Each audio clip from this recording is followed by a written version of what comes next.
Many people argue which market structure is best for us. Is it monopoly or oligopoly? Or maybe somewhere in between? Stay tuned to the end of this video so you can find out which market structure is best for all the economies. Picture this scenario on a sunny day. We have a coffee stand where they sell coffee.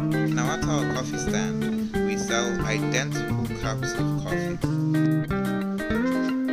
Guess what?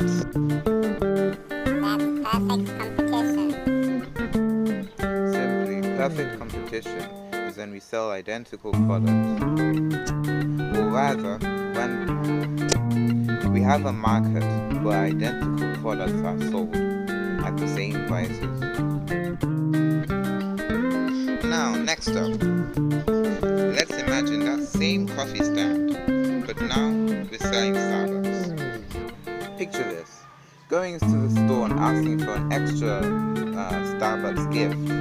But then now you have to pay for that extra reward. That's called monopolistic competition.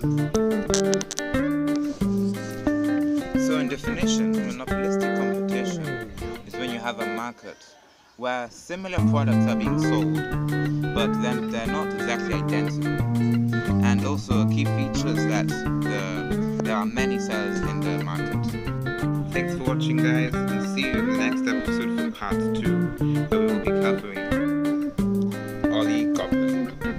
Now back to the question that I asked at the beginning, which was, which firm or which market structure is best for all the economies?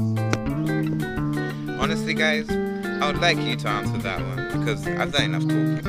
So feel free to comment down in the comment section below and tell me which market structure do you think is suitable for each and every economy.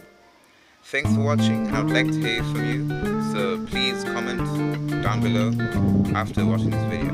Thanks for watching, see you next time for part 2.